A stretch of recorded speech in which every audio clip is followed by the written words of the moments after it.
নির্বাচন অনুষ্ঠিত হোক এটা চাই, সেই নির্বাচনে জয়লাভ করে আমরা সংসদে যেতে চাই। আমাদের সামনে এটাই এখন একমাত্র এজেন্ডা।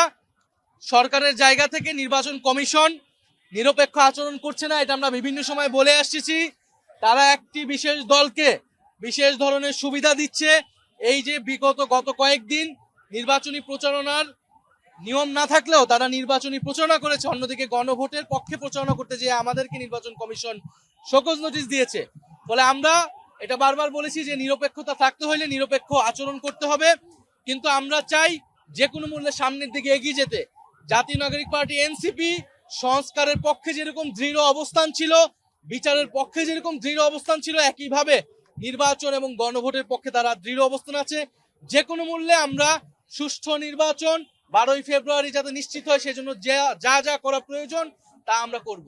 10 দলীয় নির্বাচনী ঐক্য বিপুল ভোটে জয়ী হয়ে সরকার গঠন করবে।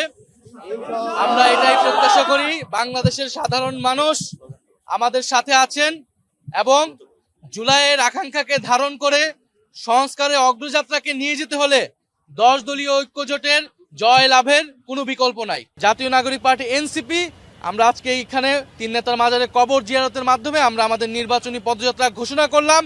সারা বাংলাদেশের মানুষের প্রতি আমরা আহ্বান জানাচ্ছি, আপনারা 10 দলীয় ঐক্যজোটকে বিজয়ী করুন, 10 দলীয় ঐক্যজোটের মার্কাকে বিজয়ী করুন এবং জাতীয় নাগরিক পার্টি এনসিপির সারা দেশে যেই 30 জন প্রার্থী রয়েছে সেই 30 জন প্রার্থীকে শাপলা কলি মার্কায় বিজয়ী করে সংসদে পাঠান।